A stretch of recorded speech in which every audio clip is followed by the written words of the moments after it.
ফাতিহা পড়লে দোয়া করলে ওই দোয়া কবুল করেন কে?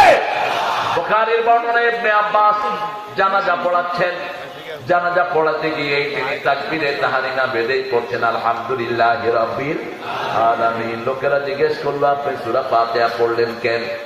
তিনি বললেন তিলকা সুন্নাহ, তিলকা সুন্নাহ, এর চেয়ে বড় দোয়া কোরআন শরীফের একটাও নাই। আমার ইমাম আবু হানিফা বলেছেন এটা সবচেয়ে বড় দোয়া। সবচেয়ে বড় কি দোয়া? এই সূরা ফাতিহা যারাই পড়বে তাদের উপরে শান্তি বর্ষণ করেন কে?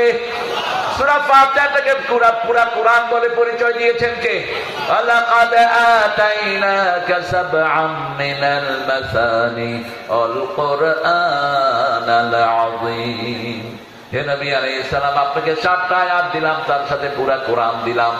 7টা আয়াত ব্যাখ্যা করলে পুরা কোরআন হয়ে যায়, আবার পুরা কোরআন সংক্ষিপ্ত করলে সূরা ফাতিহা হয়ে যায়।